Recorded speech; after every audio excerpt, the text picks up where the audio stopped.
오늘 우리가 공부할 것은 또 빌립보서죠. 빌립보서 3장 지난 시간에 19절까지 18절까지 한 것 같습니다. 오늘 19절부터 하도록 하겠습니다. 빌립보서 3장 19절부터 21절까지 제가 읽겠습니다. 그들의 종말은 파멸이며 그들의 하나님은 자기들의 배요 그들의 영광은 자기들의 수치 속에 들어있고 그들은 땅의 것들을 생각하느니라. 우리의 시민권은 하늘에 있으므로 우리가 그곳으로부터 오실 구주이신 주 예수 그리스도를 기다리고 있으니 그가 만물을 자신에게 복종시키는 그 능력의 역사로 인하여 우리의 천한 몸을 그분의 영광스러운 몸같이 변모시키시리라. 아멘. 지난 시간에 이 십자가의 원수들로 행하는 자들의 이 정체가 무엇인지 우리가 살펴보다가 오늘 다시 계속해서 십자가의 원수들이 무엇인지를 살펴보겠다고 말씀을 드렸습니다. 지금 이 십자가의 원수들이 누구인지를 19절에서 설명을 하고 있죠. 그들의 하나님은 우리가 믿는 하나님과 다른 하나님입니다. 그들의 하나님은 하나님의 하늘에 있는 하나님이 아니고 자기들의 배가 하나님이라고 바울이 얘기를 하고 있습니다. 그렇다면 여기 언급되는 이 십자가의 원수들은 누구인가요? 베드로후서 2장 1절에서는 베드로가 이 원수들이 누구인지를 설명을 하고 있죠. 그 베드로후서 2장 1절에 보면 그러나 백성 가운데 거짓 선지자들이 있었던 것처럼 너희 가운데서도 거짓 교사들이 있으리라. 그들은 저주받은 이단들을 비밀리에 불러들여서 자신들을 사신 주마저 부인하며 급격한 파멸을 스스로 불러들이느니라. 그런데 십자가의 원수들의 정체가 이러한데 그런데 바울은 왜 이런 원수들을 위해서 눈물로 지금 말을 하고 있다고 얘기를 하고 있죠? 18절에 보면 그렇죠? 내가 자주 너희에게 말하였고 지금도 눈물로 말하지만 많은 사람이 그리스도의 십자가의 원수들로 행하고 있느니라. 왜 그들을 위해서 슬퍼하며 눈물을 흘려야 할까요? 그 이유가 무엇일까요? 그들이 자기 동족 유대인들이기 때문입니다. 이들에 관하여 이제 바울은 빌립보서 3장 2절에서 이 사람들을 가리켜서 악한 일꾼들이라고 표현을 했습니다. 살을 베어내는 할례파들이다. 즉 유대인들이죠. 이런 자들이 갈라디아 교회에도 들어와 있었고 에베소 교회에도 들어와 있었어요. 그런데 이런 사람들이 교회 안에서 아주 골칫거리였습니다. 이들이 누구인지를 좀 더 구체적으로 살펴본다면은 로마서 11장 28절을 보면 알게 되는데요.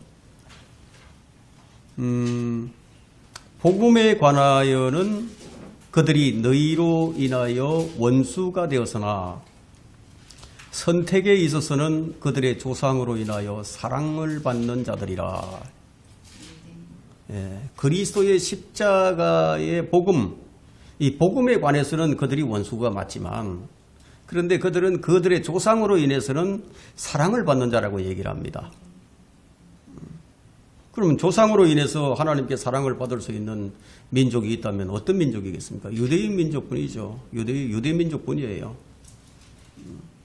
근데 그 사람들은 할례파 유대인들이기 때문에 그 할례를 주장을 합니다. 할례를 받아야만 구원받는다. 안식일을 지켜야 한다. 이렇게 해서 이제 복음을 교란시키는 자들이었는데 그래서 그들은 복음에는 원수들이었지만 바울의 동족이에요. 더군다나 그들은 하나님께 선택받은 민족으로서 그들의 조상들이 아브라함, 이삭, 야곱 이런 사람들로 인해서 선택받은 민족이기 때문에 바울이 자기 동족의 구원을 위해서 얼마나 노력을 했었는지를 우리는 사도행전 20장을 보면은요 정확하게 알 수 있습니다. 바울이 성령님의 만류에도 불구하고 자기 목숨을 내놓으면서도 자기 동족에게 복음을 전하고자 예루살렘으로 가려고 하지 않았습니까? 그 결과 그는 붙잡혀서 2년이라는 긴 기간을 죄수의 신분으로 로마에 이송이 되었습니다. 그래서 그들은 사랑받는 원수들이라고 로마서 11장 28절에서 표현을 하고 있습니다. 이것이 바울이 지금도 눈물로 말하지 마라고 하는 이유가 되겠죠. 하지만 일부 성경을 이제 사사로이 해석하는 사람들이 있습니다. 성경을 사사로이 해석하는 그런 신학자들이 있는데 그 가운데 더멜로라는 사람이 있는데요. 이 사람은 이 18절에서 이제 언급하고 있는 이 십자가의 그리스도의 십자가의 원수들을 방탕한 그리스도인으로 여겼습니다.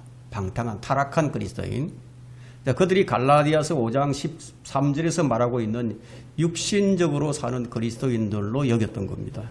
즉 어린아이와 같은 그러니까 성장이 멈춰버린 이 그리스도인으로 이제 한정을 해버렸어요. 그러나 이제 그 말이 아주 틀린 것은 아니죠. 실제로 이제 구원받은 많은 성도들이 땅의 것들을 생각하면서 살아가기 때문이에요. 그들 대부분이 곧 오실 구주 예수 그리스도를 기다리지 않습니다. 그들은 땅의 것들을 생각하고 땅의 복을 받는 것을 경건이라고 그 이익을 경건이라고 그렇게 생각하는 사람들이죠. 그래서 예수님을 믿으면 만사형통이 된다. 복을 받는다. 땅에 대한 축복을 받는다고 이렇게 생각하는 사람들이에요. 그들은 이제 디모데후서 6장 5절에서 말하는 바와 같이 어떤 사람들이냐면 마음이 부패한 사람들이에요. 마음이 부패한 사람들. 그들에게는 진리가 없다고 성경이 얘기합니다. 그러니까 하나님을 경외하는 신앙, 그것을 가지고 이익이라고 생각한다. 그러니까 하나님을 섬김으로써 땅의 것들을 복을 받는다. 그리고 이익을 경건이라고 생각하는 사람들이라는 거예요. 그래서 성경은 그런 사람들에 대해서 뭐라고 얘기를 하고 있습니까? 네 자신은 그들에게서 빠져나오라고 얘기를 합니다. 어떻게 분별을 해야 됩니까? 바울이 가르치는 것과 다르게 가르치는 그런 사람들이죠. 그런 사람들에게서 이제 빠져나오라는 거예요. 자, 오늘날 많은 교회들이 이 잘못된 가르침에 이제 매몰되어 있습니다. 그래서 이들은 큰 건물, 교회 건물을 짓고 또 이 교회 재산을 늘려가면서 큰 돈이 있으면 그것을 경건이라고 이제 생각을 하는 거예요. 그런데 여기서 말하고 있는 십자가의 원수들은 타락한 그리스도인에게만 한정시킬 수 없는 것이 이 연결되고 있는 이 19절에서 말하는 이 십자가의 원수들은 우리와는 다른 부류로서 20절에 보니까요, 그것을 설명을 합니다. 우리의 시민권은 하늘에 있는데 그들의 시민권은 하늘에 있는 것이 아니라고 이렇게 설명을 하죠. 바울이 이 둘을 분리해서 얘기를 합니다. 19절에서 말하는 이 십자가의 원수들의 종말이 뭐냐? 파멸이라고 말하고 있고요. 또 20절에서 말하고 있는 이 하늘의 시민권을 가진 우리들의 종말은 영광스러운 몸이라고 얘기를 합니다. 십자가의 원수와 우리와의 차이가 분명히 있는 거죠. 바울이 그들의 하나님은 자기들의 배라고 말을 했을 때 그들의 영광은 자기들의 수치 속에 들어있다고 이런 말을 하는 것으로 볼 때 그 사람들은 땅의 영광에 사로잡힌 자들로 여겨지는 것이 오히려 뭐 당연하다고 그렇게 말을 할 수가 있겠죠. 자, 인간의 성품은 여러분 여기서 벗어날 수가 없어요. 인간의 성품은 못 벗어납니다. 인간의 성품은 땅의 것들을 생각할 수밖에 없어요. 그래서 하나님의 성품에 참여하지 못한다면요, 땅의 영광을 위해서 살아갈 수밖에 없는 거예요. 그런데 오늘날에도 정말로 십자가의 원수들로 행하는 자들이 있어요. 그들이 누구인가 하면은 거짓 교사들이죠. 거짓 목사들, 사제들. 예를 들면 이제 로마 사제는요, 주의 만찬을 하는데 주일날마다 미사 때 이제 주의 만찬을 하죠. 빵 한 조각을 나눠줍니다. 그것을 나의 주 예수 그리스도의 살로 진짜로 그것을 여기면서 나눠준 뒤에 이제 가톨릭 신자들은 그것을 진짜 하나님의 살인 줄 알고 그것을 먹는단 말이에요. 자, 이것에 관해서 영국의 성공의 39개 신조 중에 31번째 항목을 보게 되면 미사는 신성모독적인 우화이며 위험한 속임수라고 그렇게 기록이 되어 있습니다. 그럼 이 사람들이 십자가의 원수가 아니고 누구겠습니까? 누가 십자가의 원수겠습니까? 로마 가톨릭은 십자가의 원수들이면서도 가장 많이 십자가를 말을 합니다. 아이러니하게도 십자가를 지는 것을 고행이라고 생각하고 그 고행을 장려하는 거예요. 마틴 루터가 무릎으로 계단을 오르내리면서 고행을 했지 않습니까? 스스로의 고행을 원했죠. 마치 티베트의 성녀들이 삼보일배를 하는 것처럼 중세 시대에도 그런 사람들이 있었어요. 기둥성자라는 사람이 있었는데 한 평밖에 안 되는 이 땅에 한 평밖에 안 되는 이런 그 면적에다가 기둥을 높이 올려 세워가지고 그 위에 올라가서 내려오지도 않고 평생을 고행을 한 사제가 있었습니다. 그것을 기둥성자라고 그들은 추앙을 하죠. 그 사람들은 어떤 사람이에요? 하나님의 의를 모르고 자기의 의로 구원에 이루고자 하는 이런 어리석은 짓을 마틴 루터가 그걸 깨달은 거예요. 마틴 루터가 그걸 깨닫고 종교개혁을 단행했던 거죠. 아직도 그들은 로마 가톨릭은 십자가의 원수에서 벗어나지 못하고 있습니다. 오늘날에도 개신교인들은 가톨릭을 기독교라고 생각을 해요. 신약이 가톨릭에 의해서 보존이 되어 왔다고 그렇게 생각을 합니다. 로마 가톨릭의 정체를 이제 알지 못하고 오히려 그들과 함께 손을 잡고 같은 배를 타고 가는 거예요. 그만큼 이 가짜가 진짜처럼 보이는 거예요. 전 세계를 정치적으로 종교적으로 지배하는 것이 바로 로마 가톨릭의 과거와 현재와 미래의 목표예요.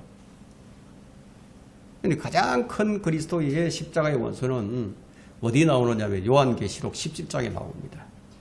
요한계시록 17장에 창녀, 음녀가 나오죠. 이 창녀는 여러분이 1881년 이후에 변개된 성경 출판에는 모두 이 창녀가 다 개입을 했어요. 그 이전에는 어떻게 했느냐면 약 1000여 년간 하나님의 말씀을 감춰버리고 사람들로 하여금 성경을 못 보게 했어요. 이들이 누군가 하면 로마 가톨릭 집단입니다. 사제만 성경을 볼 수 있었고 일반 신도들은 성경을 아예 못 보게 했습니다. 우리나라에도 천주교가 들어온 지가 꽤 됐죠. 오래됐죠. 그렇지만 1960년대까지는 일반 신도들은 성경을 볼 수가 없었습니다. 미사를 보더라도 라틴어로 미사를 드렸기 때문에 신도들이 가서 앉아서 미사를 보게 되면 무슨 말을 하는지 하나도 못 알아듣는 거예요. 수많은 주석가들이 빌립보서 지금 3장 18절과 19절에 이 분명한 진리를 보지 못하는 이유가 뭐냐 하면 그들의 영향을 받았기 때문입니다. 그들은 그녀의 식탁에 참여했습니다. 그녀와 함께 음행하였기 때문에. 그들의 특징이 무엇입니까? 땅의 것들을 생각한다. 땅의 것들을 생각한다고 얘기하고 있죠. 땅에서의 영광을 최고의 가치로 여겨요. 그들은 자기들의 사역이 정통이라고 생각을 하고 자기들의 사역이 최상이라고 여깁니다. 19절을 한번 다시 보겠습니다. 19절에 그들의 종말은 파멸이며 그들의 하나님은 자기들의 배요. 자기들의 배요. 그들의 영광은 자기들의 수치 속에 들어있고 그들은 땅의 것들을 생각하느니라. 그들은 자기들이 하는 사역이 영광이라고 생각을 하는 겁니다. 그러나 그들의 종말은 파멸이요. 그들의 하나님은 자기들의 배다. 자기들의 배다. 배는 우리 사람의 배는요 아무리 채워도 채워지지 않아요. 여러분 이 전도서 한번 6장 7절 한번 펼쳐보세요. 전도서 6장 7절.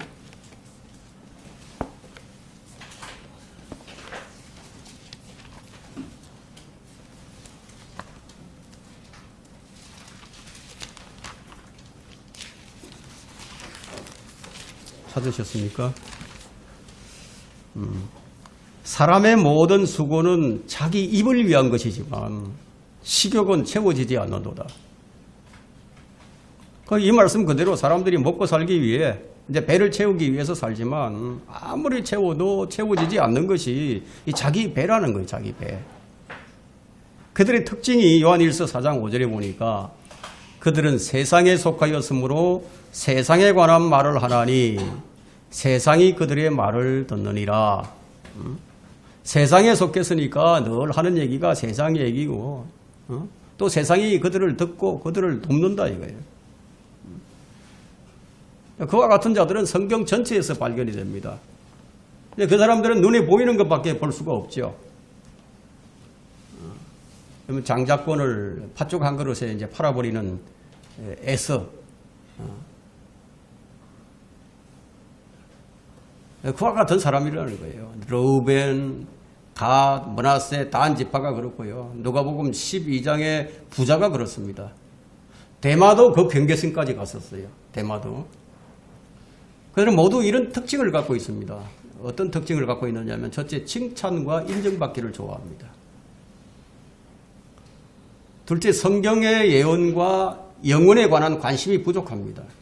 당연하죠. 뭐 땅의 것들을 생각하다 보니까 하늘의 것들을 생각할 수가 없게 되는 거죠. 셋째, 교육과 과학에 대한 맹목적인 믿음이 있습니다. 넷째, 타락한 사람들의 범죄한 자들에 대해서도 매우 우호적이고 아주 긍정적인 견해를 갖고 있습니다. 다섯째, 진정한 경배와 관련된 감정적인 어떤 것들도 피하려고 합니다. 진정한 경배. 여섯째, 끊임없이 새로운 것에 대해서 말을 하거나 듣고자 하는 욕구가 있는 거예요. 일곱째, 지금 현 세대에서 지금 일어나고 있는 게임이라든가 유행이라든가 관습이라든가 입는 옷, 이런 것에 그 어떤 악도 있을 수 없다고 얘기를 합니다. 잘못된 것이 없다는 얘기죠. 여덟째, 지옥이나 재림에 대한 설교를 싫어합니다. 아홉째, 다른 성경은 다 괜찮은데 유독 킹 제임스 성경만을 끝없이 미워하는 거예요. 다른 성경은 다 괜찮아요. 킹 제임스 성경은 안 된다. 대체로 이런 것들이 특징으로 나타나게 됩니다. 그럼 무엇을 위해서 사는 것이죠? 자기들의 배를 채우기 위해서. 성경은 그러한 자들의 하나님은 자기들의 배다. 그들은 세상에 속한 사람이지 하나님께 속한 사람이 아니다. 그래서 그들의 종말은 파멸이다. 이렇게 성경이 얘기를 하고 있습니다. 자, 지금까지 이제 우리는 몇 차례의 강론을 통해서 빌립보서 3장을 고찰하면서 3장에는 사도의 개인적인 이야기도 있었고요. 개정에는 엄청난 그런 말들도 포함되어 있었습니다. 3장은 놀라운 내용으로 이제 가득 차 있는데, 그러나 최고의 내용은 뭐냐? 그리스도인의 신분에 대해서 우리가 가슴 벅찰 만큼 엄청난 개념이 나오고 있다는 거예요. 바울이 지금 본문에서 이 모든 내용을 아우르면서 영광스럽고 장엄한 절정을 지금 만들어내고 있습니다. 그것이 바로 20절과 21절이에요. 우리의 시민권은 하늘에 있으므로 우리가 그곳으로부터 오실 구주이신 주 예수 그리스도를 기다리고 있으니 그가 만물을 자신에게 복종시키는 그 능력의 역사로 인하여 우리의 천한 몸을 그분의 영광스러운 몸같이 변모시키시리라. 이 그리스도인이 된다는 말에 그 의미가 무엇인지 다시 우리에게 일깨워주고 있죠. 우리가 앞서 보았듯이 이 바울은 이 빌립보 교인들에게 뭔 얘기를 했습니까? 나를 본받으라 얘기했죠. 나를 따르라. 나와 함께 이 길을 가고 있는 모든 사람들을 본으로 삼아라. 그런 얘기를 했죠. 그리고 부정적인 예를 들어서 내가 자주 너희에게 눈물로 말하고 있지만 지금도 눈물로 말을 하는데 많은 사람들이 십자가의 원수들로 행하고 있다는 거예요. 그리스도인들 중에서도 십자가의 원수들로 행하는 자들이 있다는 거예요. 원수는 아니지만 원수들로 행하는 사람들이 있다는 거예요. 그들의 최후는 무엇입니까? 그들의 최후는 영광이 아니라 멸망이에요. 그들의 신은 우리 주 예수 그리스도가 아니라 자기들의 배다예요. 그들은 우리와 같지 않습니다. 그들이 기다리고 있는 것은 우리가 기다리는 영광스러운 몸이 아니라 수치예요. 땅의 것들입니다. 그들은 항상 땅의 것들을 생각합니다. 이것이 지금 바울이 문제다라고 지적을 하죠. 그러면서 그 내리는 결론이 무엇입니까? 우리의 시민권은 하늘에 있다. 그리스도의 신분이 어떤 것인지를 알려주면서 계속해서 거룩한 삶을 살 것을 마지막으로 지금 고소를 하는 거예요. 자, 우리는 우리의 시민권이 하늘에 있다는 것을 늘 기억해야 됩니다. 땅에 있는 것이 아니고. 자, 우리는 영으로는 그리스도와 함께 천상에 앉아 있는 사람들이에요. 예, 여러분 에베소서 2장 6절에 보면은 여러분 확인해 보면 되죠. 또 함께 일으키사 그리스도 예수 안에서 천상에 함께 앉히셨으니 신비잖아요. 신비. 우리의 영이 주와 합해서 한 영이 되었다. 고린도전서 6장 17절에 그렇게 기록하고 있죠. 그럼 이걸 어떻게 믿겠습니까? 그 사람 안에 하나님의 영이 안 들어있는 사람은 이걸 못 믿어요. 하나님의 영이 우리에게 가르쳐 주시니까 우리가 아는 거예요. 우리의 시민권은 그곳에 있어요. 이것은 인간의 이해를 뛰어넘는 엄청난 개념이에요. 이건 국적을 옮기는 정도가 아니고요. 러시아 사람들이 한국으로 오고 베트남 사람들이 한국으로 와서 여기서 생활하면서 기화하는 사람들이 있잖아요. 그 정도가 아니에요. 이건 다시 태어나는 거다. 출생이에요. 출생. 출생을 통해서만 하늘의 시민권자가 되는 거예요. 새 사람이 되는 거죠. 하나님의 성품을 물려받은 하나님의 자녀로 태어나는 거다. 이게. 그러면 우리는 새로운 혈통으로 다시 태어나서 오직 이 한 가지 방법으로만 우리가 하늘의 시민권자가 되었습니다. 그러니까 이 그리스도인과 그리스도인이 아닌 사람들, 이건 본질에서 다른 거예요. 본질이. 우리 본향에는 어떤 분이 계십니까? 우리 하나님도 계시고 우리 구주이신 예수 그리스도 계시고 우리의 관심도 또 그곳에 있죠. 우리의 보물도 그곳에 있습니다. 그럼 우리의 사랑하는 자들도 그곳에 가 있어요. 그러나 자기들의 배를 섬기는 사람들은 그들의 보물이 어디 있습니까? 이 땅에 있죠. 그들의 집도 여기 있고요. 그들의 사랑하는 사람들도 여기 있습니다. 그들의 구주가 누구입니까? 그들의 구주는 교육이겠죠. 종교이겠죠. 과학이 되겠죠. 그래서 그들은 늘 땅의 것들을 생각합니다. 그걸 얘기하고 그 안에서 이제 영광을 누리는 거예요. 성경은 이들의 종말은 파멸이다. 그들은 종국에는 그들의 아비 마귀의 형상을 그대로 이어받게 됩니다. 그들은 저주의 부활을 하게 되겠죠. 백보자 심판석에 서서 그들은 영원한 불못으로 던져지게 됩니다. 근데 바울은 여기서 두 가지를 대조해 주는데요. 하늘의 시민권을 가진 자들과 땅의 시민권을 가진 자들로 대조를 하는 거예요. 땅의 시민권을 가진 자들의 신은 자기들의 배예요. 이것은 본능적으로 사람이 탐욕과 정욕을 쫓아서 산다는 뜻입니다. 그렇게 살아간다는 거예요. 그래서 그런 것들의 다스림과 통제를 받아가면서 이런 것들에 충성을 다해서 살아가는 거예요. 그 사람이 시간과 돈과 힘을 어디에 쓰고 있는지를 살펴보게 되면은 그가 무엇에 충성을 하고 있는지를 알게 됩니다. 주님께서는 너희 마음이 있는 곳에 너희 보물이 있다고 말씀하셨어요. 우리 마음이 어디에 가 있는가? 우리 마음이 하나님께로 가 있는가? 우리의 마음이 예배하는 현장에 와 있는가? 우리의 마음이 어디 있느냐? 그곳에 보물이 있다고 얘기하니까요. 그리스도인은 하나님을 왕으로 섬기는 자들이에요. 우리 구주 예수 그리스도를 왕으로 섬기는 자들이에요. 그분을 우리 삶의 가장 높은 자리에 모시고 그분께 충성을 바치는 자들이에요. 그분 외에는 누구도 섬기지 않아요. 이 그리스도인은 기본적으로 하나님과 관계를 맺고 있는 사람들입니다. 하나님이 나의 왕이시기 때문에요. 당연히 다른 것을 생각할 수가 없죠. 하나님만을 생각할 수밖에 없다는 거예요. 그러면 세상의 법칙과 완전히 다른 법을 지키면서 살아가는 거예요. 그런데 이렇게 살면서도 전혀 부자연스럽지 않습니다. 아주 자연스러워요. 마음에 우러나와서 이렇게 하는 거예요. 억지로 하는 것이 아닙니다. 그러니까 그리스도인은 다른 체제 하에서 다른 종류의 삶을 살아갑니다. 하늘의 시민권을 가진 자들에게는 이제 특별한 권리가 주어져 있습니다. 이 점이 아주 중요합니다. 그러면 이 시민권이 뜻하는 바가 무엇입니까? 하늘의 시민권을 가졌다고 해서 세상사에 아무 관심도 두지 말라 이런 뜻은 아니죠.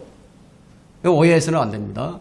우리는 세상과 세상의 일에 관심을 가지되 세상 사람들과는 다른 방식으로 관심을 가지라는 거죠.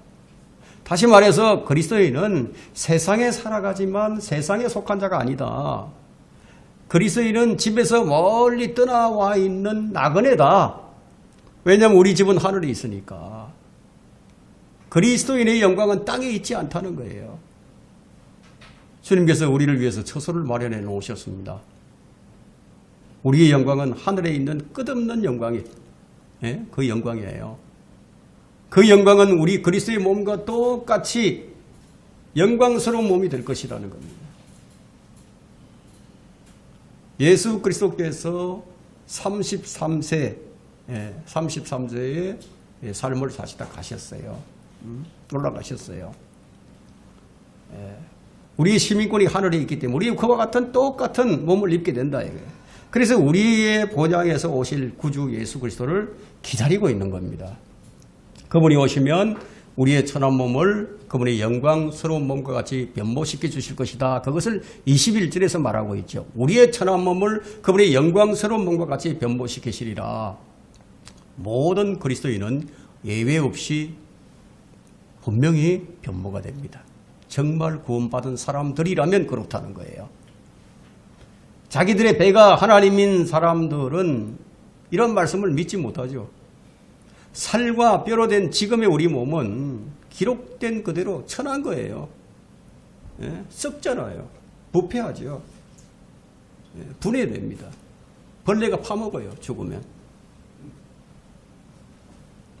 우리 몸에 얼마나 많은 세균들이 있고 얼마나 많은 벌레들이 있습니까? 그러나 그리스도의 영광스러운 몸은 썩지도 않고 죽지도 않고 거룩하고 죄가 없고 온전하고 영광스럽고 영원하다는 거예요. 그분이 나타나실 때 우리도 그와 같이 변모될 것이다. 여러분 요한일서 3장 1절로부터 한번 읽어보겠습니다. 요한일서 3장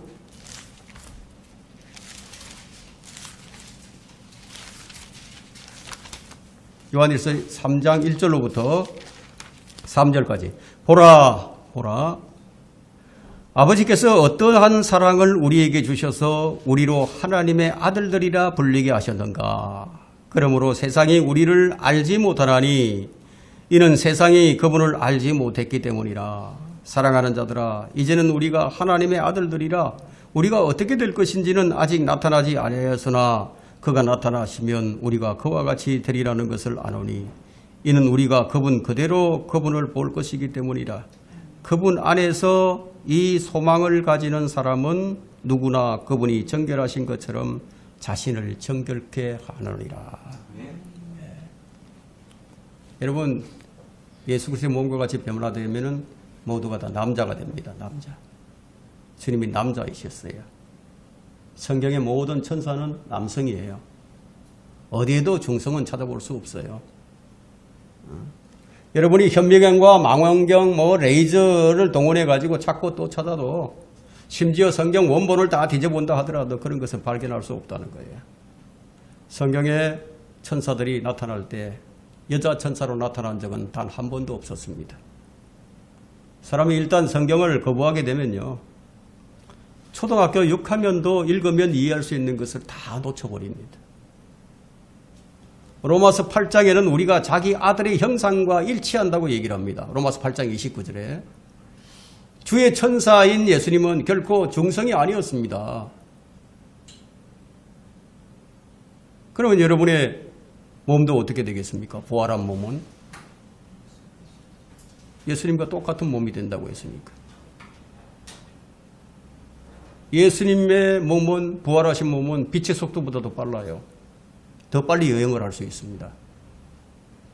이 부활한 몸은 그리스도의 몸과 같아요. 그래서 고체 덩어리인 이 장애물도 통과할 수 있어요. 마음대로 나타났다가 사라질 수도 있어요.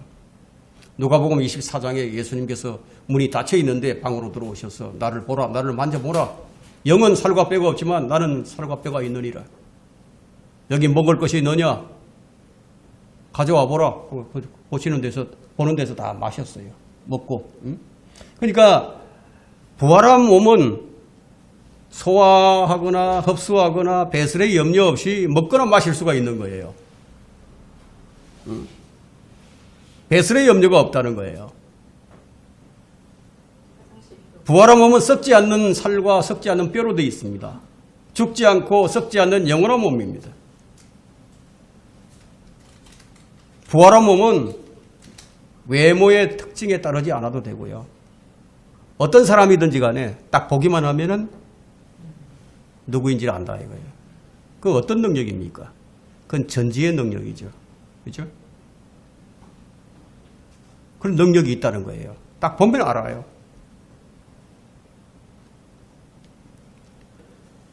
자, 뭐라고 얘기를 하고 있습니까? 성령께서 우리에게 그분의 영광스러운 몸과 같이 변모시키시리라고 말씀을 하실 때 그것은 그분의 말씀하는 의미 그대로라는 겁니다. 성령님께서는 정확히 우리에게 일어날 일들을 알려주신 거예요. 여러분, 인간의 몸은 천해요. 그러나 죽지 않고 썩지 않은 몸을 입게 됩니다. 그 능력의 역사로 인하여. 그 능력은 어떤 능력이냐면 만물을 자신에게 복종시키는 그 능력인 거예요. 주님께서 이렇게 행하십니다. 사람이 뭐라고 하든지 과학이 뭐라고 하든지 우리의 천한 몸은 그분의 영광스러운 몸과 같이 변모된다는 거예요. 여러분, 이걸 믿으십니까? 어떻게 믿었습니까? 어떻게 믿을 수 있었습니까? 성령께서 믿게 하신 거예요. 바울은 천한 몸과 영광스러운 몸을 대조합니다. 이것은 장차 우리가 입게 될 영광스러운 몸의 차이를 나타내기 위해서 이 대조를 하고 있는데, 우리는 천한 몸을 벗고 새로운 몸을 입게 될 텐데, 이 바울이 이 다마스쿠스로 가는 길에서 영광 중에 계신 예수님을 보았어요. 그분은 이 영광의 광채에 쌓여 있었는데, 그분이 그 영광의 광채 때문에 그것을 이기지 못해서 땅에 엎드려 버렸죠. 그런데 우리도 그런 몸을 갖게 된다고 성경을 얘기하는 거예요. 변화산에서 나타났던 그 주님의 영광스러운 그 영광이 우리에게도 나타난다는 거예요. 하나님 앞에서 영원히 지낼 수 있는 영화로운 몸을 입게 된다는 겁니다. 우리는 그 일을 지금 고대하는 사람들이에요. 지금은 정말 약하죠. 조금만 움직이고 조금만 힘들어도 그냥 지치고 불안해서 그냥 나동거려지죠. 그러나 계속 달려가라고 우리 힘으로 일을 하는 것이 아니라고 그 말씀을 하고 있는 겁니다. 우리 힘으로 하는 것이 아니다. 주님이 오셔서 만물을 복종시키는 그분의 능력으로 친히 해주신다고 우리에게 격려를 주는 거예요. 바울의 마지막 호소가 이겁니다. 영광의 주를 기다리라는 거예요. 그곳으로부터 오실 구주이신 주 예수 그리스도를 기다리고 있으니 이런 얘기를 합니다. 이것을 근거로 해서 그럼 어떻게 해야 되느냐? 거룩하고 성별된 삶을 살 것을 강조를 합니다. 왜냐하면 그리스도인은 하늘의 시민권자이기 때문에 우리는 하늘에 속해 있습니다. 우리는 예수 그리스도는 우리의 신랑이에요. 우리는 그분의 신부예요. 그래서 우리의 구주가 오실 날을 기다리는 거죠. 그날이 오게 되면 우리는 유업을 받을 것이고 완전하게 변화가 된다는, 완전하게. 죄가 영향을 미치지 않는다는 거예요. 죄가 낳았던 모든 결과물들이 다 사라지게 된다는 거예요. 완전하고 영광스러운 몸으로 영원히 하나님과 영광 중에서 거하게 된다는 겁니다.